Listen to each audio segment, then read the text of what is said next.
Hey everybody, this is the Stuff I Heard podcast, and I'm your host, Joshua Peak. How's everybody doing? Today I'm going to do something a little bit different. Today I'm on location. The little sound you hear in the background is the fact that I'm outside of my wife's parents' house, her mom and pa, down in Hickox, Georgia. And there's a road out here.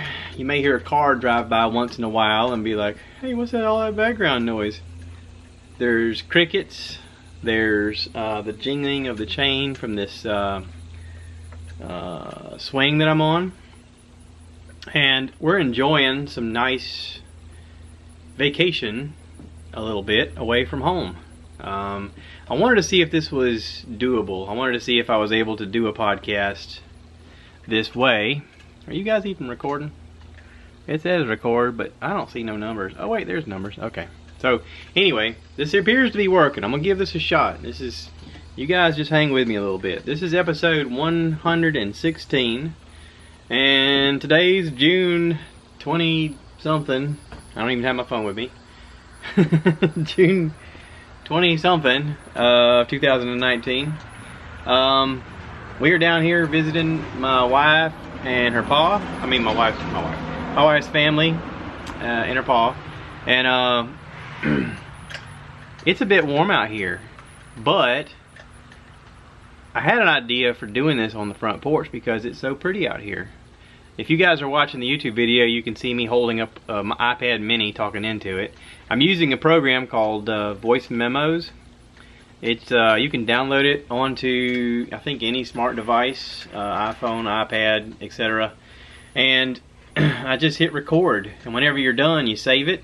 And then when you save it, it says there's a button to share it, and I share it to the Anchor app, and then from there I'm able to load it onto Anchor. Now I will somehow figure out how to get this onto my iPad, or not my iPad, onto my computer, so I can get the little intro music. And I know you guys are crazy about the cow, so I'll figure out how to get the cow on there. But anyway, all of that stuff's going to go on there. I just got to figure out how to do it. So we came down yesterday. We were able to, I was able to take the day off of work, and my wife's like, I want to leave early, and I was like, okay, what's early for you? And she's like, I don't know, let's try to leave the house around 10. And I was like, 10? That's not early. That's, jeez, okay, 10 sounds fine. She's like, what? You want to leave earlier? I was like, well, I mean, yeah, but whatever. I mean, it's fine. We'll try to leave around 10. I'll be ready, but you know, you'll not be, of course. But anyway, I get it. She's a girl. She's a woman. She has to, you know, put her face on and whatnot, and be prepared to go out and greet the world, and have others see her and be seen and all that stuff.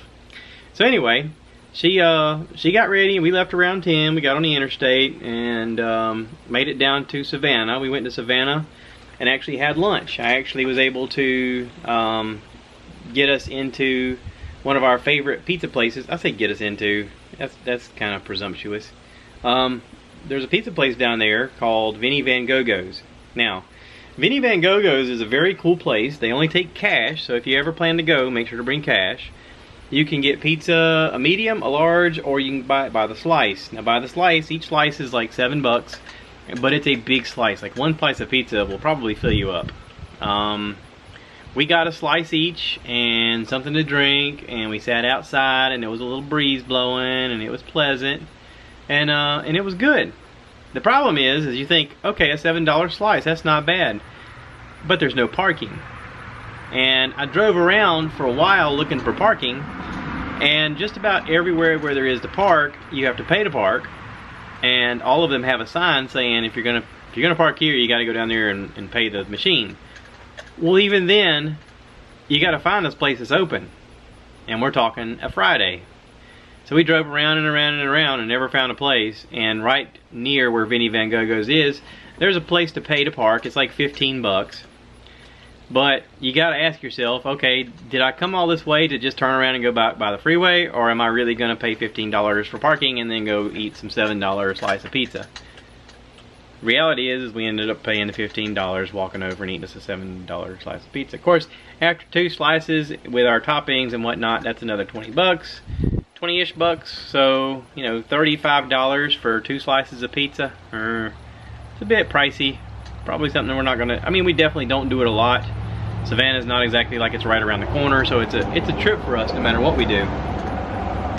Pay no attention to the cars driving by if you're listening to this. So anyway, I enjoy going there, and you know, once we eat the pizza, it was, like I said, delicious. The crust is so good. The slice, it's just the size of the slice is impressive. They make it on these giant pizza pans. I mean, a grown man, it would be a struggle for him to get his arms and reach both sides of this pizza pan. It's a big pizza pan. But, you know, we got done eating, and I asked my wife, I said, so you want to walk around and justify the $15 we just paid for parking? She's like, no, not really. I mean, there's nothing I really need right now or want. Let's just go on ahead, you know, head to Mom's. I was like, all right, cool.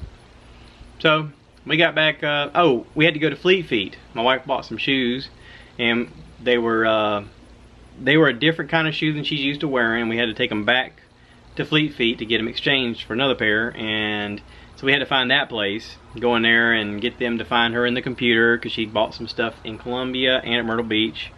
And one of the good things about their company is once you're in the system, like you're in the system, and they keep a track of your shoe and what you normally wear, and they can, you know, make things fit that are supposed to fit, and they, oh yeah, we got a record of your, yeah, you've been here a couple times, and we tried this shoe, but this one didn't work, so we tried this shoe.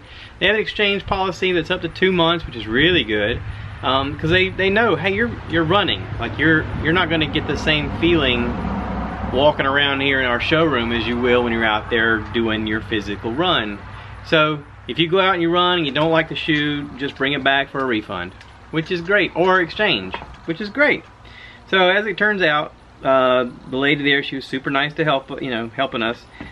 She went in the back to look for the right size of a shoe that my wife knows works, and they were just out of her size. So they had a different shoe on the shelf, looked like it would be pretty nice.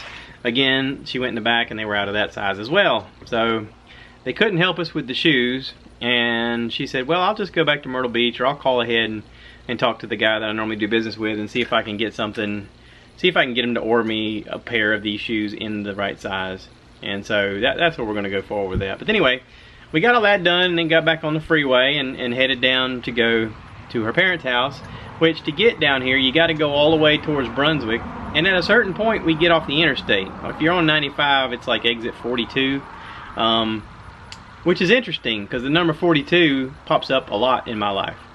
When I was in the Marine Corps, you are given a number based upon your alphabetical rank when you're going through your little process. You know, Adams, number 1, Avery, number 2, you know, so on and so forth. By the time they got to peak, my number was 42. And when you have a number, you put your number in the heel of your shoe. You would write it in the heel of your shoe, every shoe that you have. So, like dress shoes, I have these leather Marine Corps dress shoes that I have spit polished hundreds and hundreds and thousands of hours that have number 42 written in it, that I wrote back in 1994. And those shoes have been worn by my sons, my stepson, my nephew, anybody that can squeeze their foot into it has worn these shoes. They're good shoes. They're comfortable shoes. They look good. They can be cleaned up really easily. Like I said, hundreds and thousands of hours of spit polishing. They look really fantastic. And they're comfortable. So, graduation ceremonies, court dates, all that stuff. These guys have worn these shoes. Number 42. As it turns out, I've had a lot of other things that have come up with number 42. It's just a coincidental number. When I met my wife, we go to visit her folks for the first time, and she's like, we get off on this exit, number 42. I was like, you gotta be kidding me.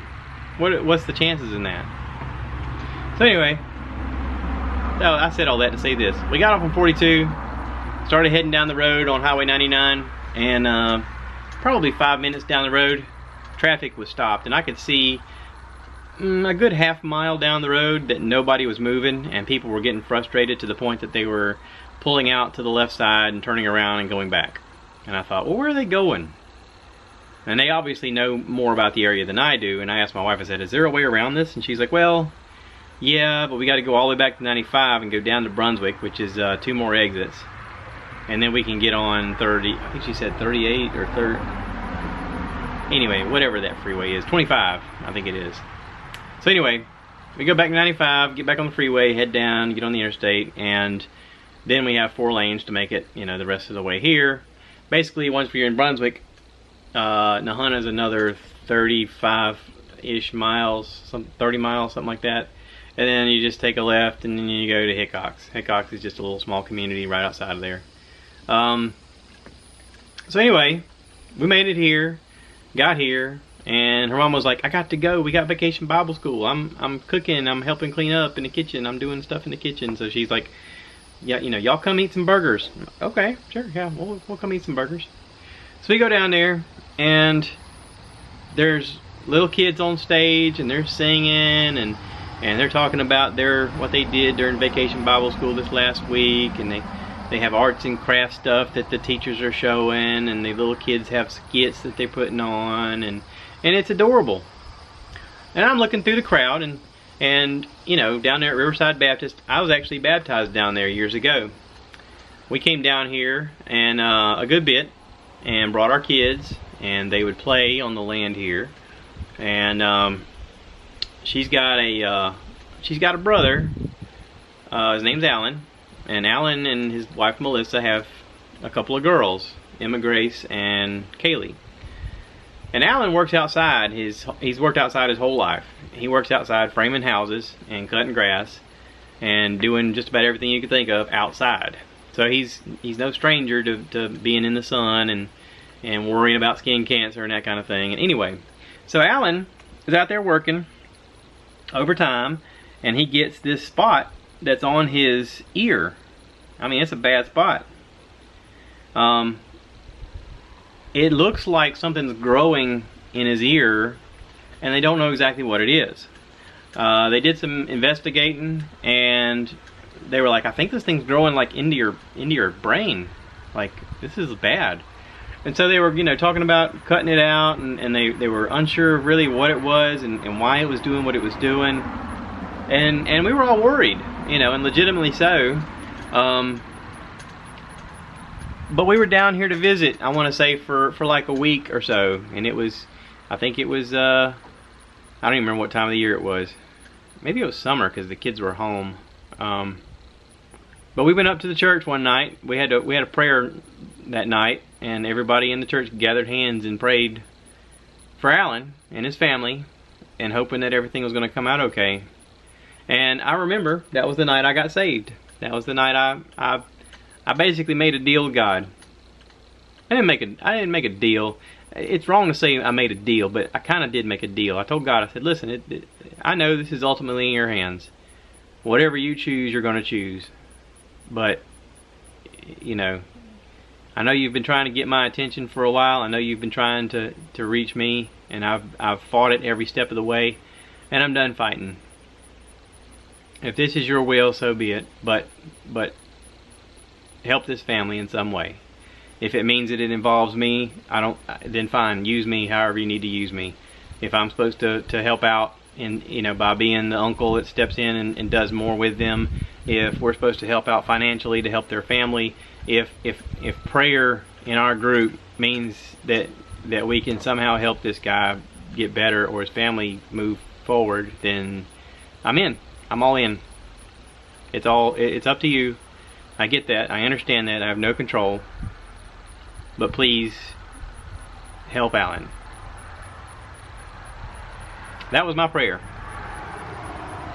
And I made a formal public declaration, and I told them that I got saved and I wanted to be baptized in the Cedar River. There's a muddy river that runs right by the church at the Riverside Baptist. That's why they call it Riverside, because it's beside the Baptist. It means beside the river. And I said, I want to be baptized in that muddy river. I don't want to be baptized in that pool up there behind the pulpit. I want to be in the river.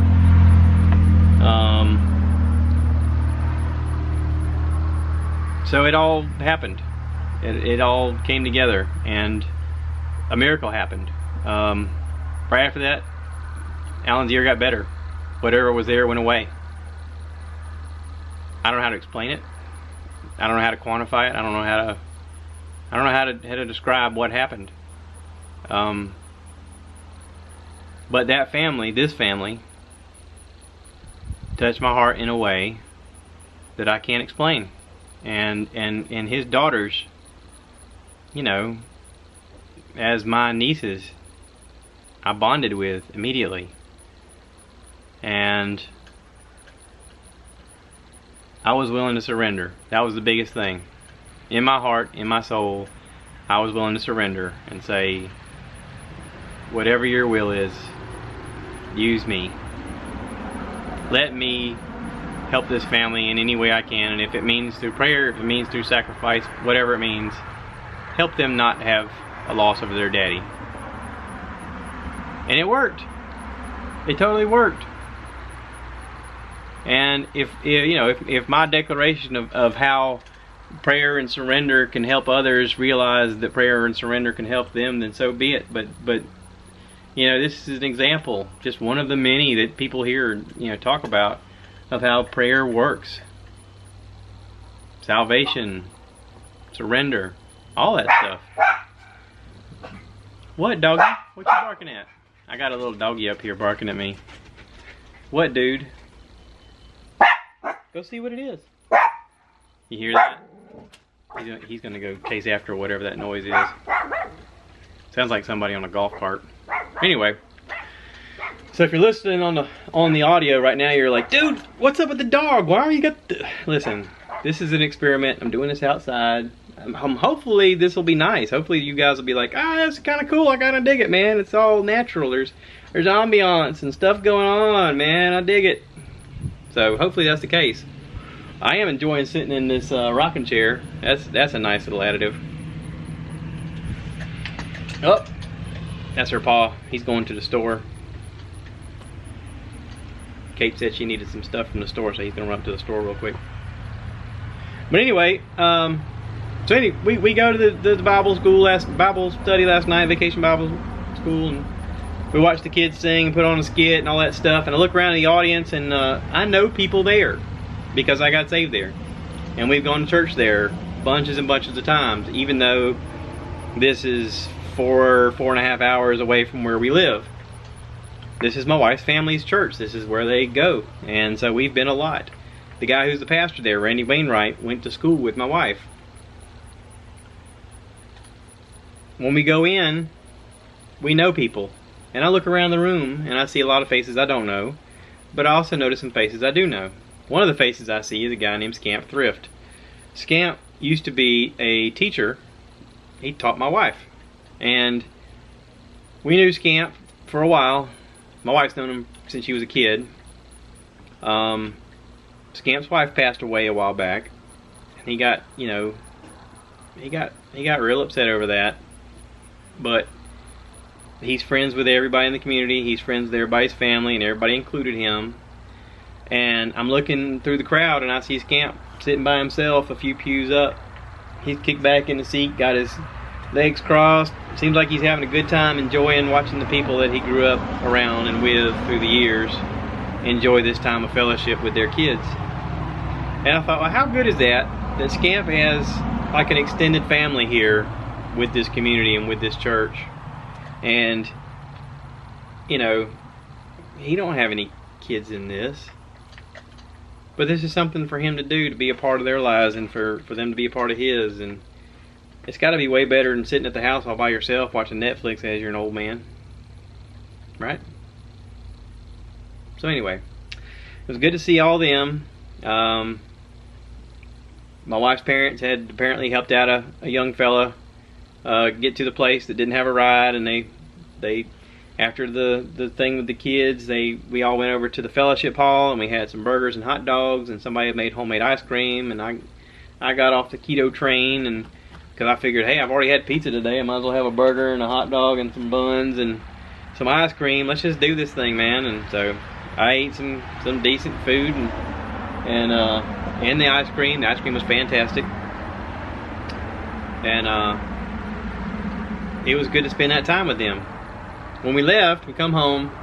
It was already late when we got here. My left eye was burning. I put some Visine stuff in my eyes, some Renew eye drops in my eyes, and I was in bed before long. This morning I got up super early, and when I got up, her pa was sitting in the chair in the living room, asleep in the chair, he's been having some trouble with his shoulder, and so I guess it wakes him up in the night, and he'll come in there and sit in the chair and fall back to sleep, because sitting up just helps that blood flow of that shoulder a little bit more. And he thinks he seriously like tore a rotator cuff, which sounds terrible. Anyway, I tried not to wake him up. I made some coffee, played around on my phone a little bit. He eventually woke up, and we had some breakfast. And I had talked to him about this cedar project, me making these cedar tables and chairs and whatnot, and how I just, finding the cedar wood was tough. And he was like, I think I got a tree that's down in my pasture back there. I remember seeing it. I remember cutting a piece because it was over where I drive. He said, if you want, we can ride there and see what's back there. And I was like, well, sure. So he got up and got moving, and he's like, hey, you want to go see if we can find that wood? I said, sure. And I said, we need to take a saw with us? He goes, nah, let's just go out there and look at it. I said, okay, sure. So we rode around and talked, and we got back there, and sure enough, we found cedar wood. And some of it was already cut up in usable pieces that we could haul back. And he also had some cedar planks that he had cut. He used to have a portable sawmill. I know you guys have heard me talk about wishing I'd had a sawmill, and Bicknell's probably listening to this thinking, dude, I had one. Why didn't you say something then? Of course, I didn't get the bug until Donna got me involved with the cedar slab piece. Something about seeing that giant piece of cedar, as beautiful as it was, sparked everything in my imagination to make all this happen. So we went back there, we collected some wood, put it in the back of the truck, and hauled it back here to the house. We had some other projects going on. We got into working on their car. They had a power steering hose that had a hole in it. Needed to replace the hose. So we had to, figure out how to get it off, and he's got a lift, so we lifted it up and looked underneath and everything, and that was pretty cool. I got some video of that lifting up. I got some good video while I was down here, like recording some stuff. I brought my GoPro because I thought, well, I'll GoPro us going out in the woods, and the GoPro didn't want to act right, and I messed with it for a while, and then I realized, oh, dummy, the battery's dead. So that's on me. My bad. I would have got video of going out in the woods and getting that wood and all that stuff, but I didn't plan ahead accordingly, so I'm sorry. But I got some good usable wood. We were able to get the hose off of the car for the most part. There's a bracket that we can't quite get to, and we just decided to cut it, find the replacement hose, and then zip tie the new hose to the old hose, because it ain't gonna matter. Nobody's driving this car but them. I think it's an Oldsmobile Aurora. I think it's got the 32 valve V8 North Star motor in it. They recently pulled the motor to replace some kind of seal on it that was leaking. But anyway, all that's done. Her brother Alan come over, the one I was talking about earlier. He come over with 2 lawnmowers and needed some work done on both of them, and we helped him replace a tire on one of them, get the tire over the rim and the tube on there, and get it done right, and put the new valve on and all that stuff. And he come with us and helped us. He helped me cut up some of that cedar wood, and I got videos of all that. I'm gonna post all that stuff. Got it all strapped down in the back of the truck, and we've just been enjoying our time. You guys are having technical difficulties if you're watching this on YouTube. But I got all that done, and and it's good. I mean, now everything's up to par and running right, and the power steering pump hose is ordered. It'll be here, before you know it. We're not gonna stick around to fix it because we got to get on the road tomorrow, but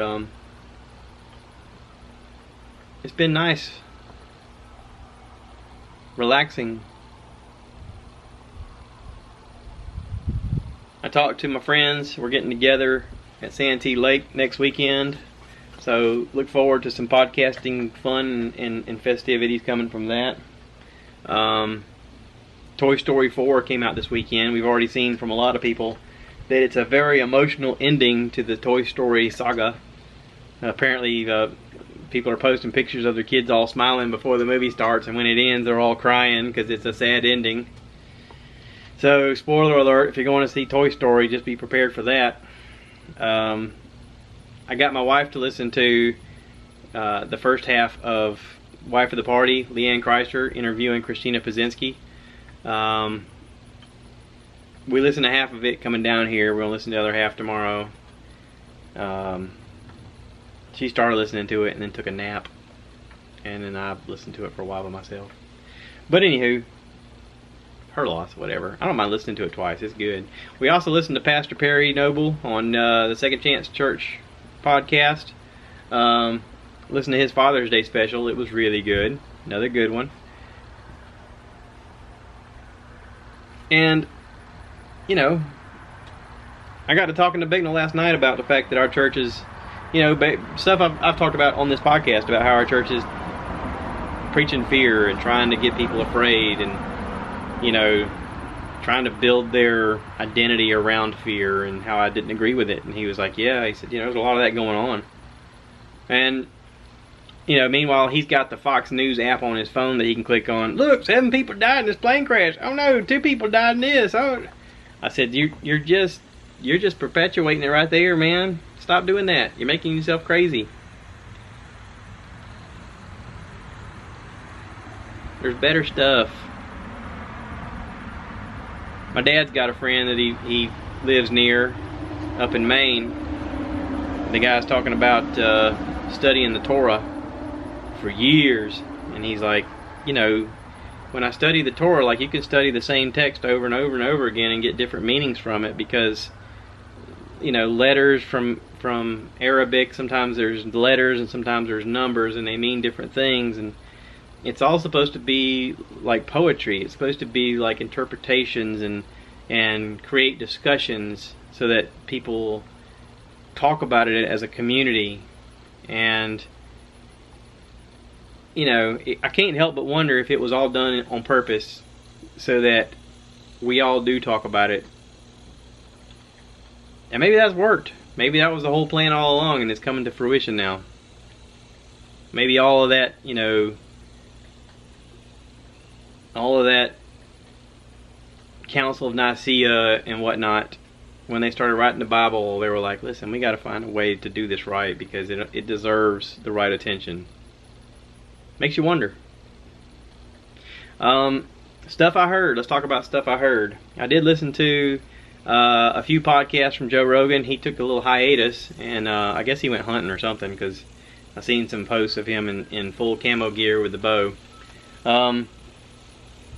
Episode 1312 he did with Miss Pat. Miss Pat is a hilarious comedian. She is from Atlanta. She talks about, you know, she's been on his podcast many times. She's been on Bert Kreischer's podcast, the Bertcast. She talks about, you know, when she was younger, she sold drugs in Atlanta. She was called Rabbit. She, you know, grew up with a very rough life, a very rough home situation. And at a certain point, she turned her life around. She became a comedian, and she's really good. She's really funny. This is a funny episode, too. Episode 1312. Check it out. If you see Miss Pat in your area, go see her. Tell her you heard her on Joe Rogan or on Bert Kreischer's podcast. She'll get a big kick out of that. Go on YouTube and watch some of her clips. She is a hilarious comedian. The very next one, episode 1313, he did with Duncan Trussell. And Duncan Trussell and him decided to dress up. Duncan dressed up as like some weird mutant alien guy with dreadlocks and had these funky glasses on. And I think they had a bubble machine going on. And Joe Rogan has an orange NASA jumpsuit that he wore. And he had sunglasses on. And they were talking about how in some cultures the number 13 is an unlucky number. But in other cultures 13 means it's a very lucky number. And one of the guys was explaining how, you know, just imagine the superstitions of Americans thinking that 13 is unlucky, trying to explain to people from other countries why the 13 isn't there. And Duncan has a story about meeting with the Dalai Lama one time and him, you know, asking him, well, what happened to the 13th floor? Did they levitate it? Is it in the... Did they somehow make it disappear like magic? You know, and they were trying to explain it. And it's hilarious, you know, because other people look at that and like, what? That doesn't make any sense. the 13th floor isn't gone. They just numbered it. They just went from 12 to 14, which is weird. Even Joe talks about how Sturgill Simpson has a song that says 1410. I still know what's up. What room number I'm in, or something like that. And Duncan also talks about a story about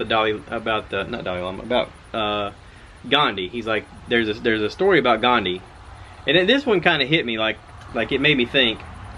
They're talking about religions, and they're talking about people's ideologies and faith and that kind of thing, and they were talking about, did you ever hear the one about Gandhi giving a discussion, and people coming up asking for sage advice, and this woman comes with her son, and she's like, sir, I need your help. Is there any way you can help my son stop eating sugar? He eats way too much sugar. And Gandhi looks at him and he says, come back in 1 month. And she's like, okay, I don't understand why I gotta come back in 1 month. But she leaves, and she comes back a month later, and she's like, okay, can you help my son stop eating sugar? And he looks at the boy and he goes, stop eating sugar. And she's like, okay, why couldn't you do that a month ago? He said, well, I had to see if I could do it first. It's kind of interesting. Makes you think. Makes you think about where people are in the world and what their motivations are, and what they're capable of, right? Or maybe it's just a funny story that for some reason I find humorous. Anywho, all that being said, I have found a guy that I was friends with in high school, a guy named John Floyd. He is retired from the military now, and his family apparently makes honey. And he put a thing on Facebook with pictures of the Floyd Family Honey Company. Does anybody want some fresh honey? I have some with honeycomb in it. And I reached out and said, yeah, that'd be great. He's offering it up for, I think it's $10 a jar, trying to make some money for the labor of love. And I didn't hear back from him, and I kept thinking, well, I wonder what happened to that. Well, they apparently jarred him now, and he reached out to me today, and he said, hey buddy, you still down for some honey? And I was like, absolutely. So we touched base, and we're going to get together this coming Wednesday. And I haven't seen John in a long time, and I'm looking forward to seeing him. So John, if you're out there listening, looking forward to seeing you, buddy. So got that going on. Future lake trip coming on. Expect a wild podcast, I'm sure, with the guys, even though we're going to be relaxed because we're on vacation. Kind of like this. But, obviously louder because Josh Treadaway will be there. Shout out to Josh Treadaway. But this is lovely. So anyway, I'm going to wrap this up. I hope you guys are doing well. I am continuing to watch the House of Cards last season. It's getting better. I told you it was just crap so far. It got better, but it got better late. I think it got better late to the point that it lost viewership, and it would explain why they canceled the show. Not just because of the Kevin Spacey thing, but you built the whole show around a guy, he's gone, and a lot of other characters are gone, and it just sort of, it ran its course. So, they did a better job of the second half of this season. I only have like 2 episodes left or 3 episodes left. So, kudos to the House of Cards writers. You guys had a tremendous hurdle to get around. I could see what you were doing, but it just took you too long to get there. You had too much playing out to get there. So, anyway, it's done. Can't redo it right now, right? So, hope everybody's doing well. Thank you for watching or listening. And whatever your device you're on, I do appreciate all the support and the words of encouragement. Please remember to rate, review, subscribe, and share with your friends. And this is the part now where I say, cue the cow. That's it. Thanks. Bye.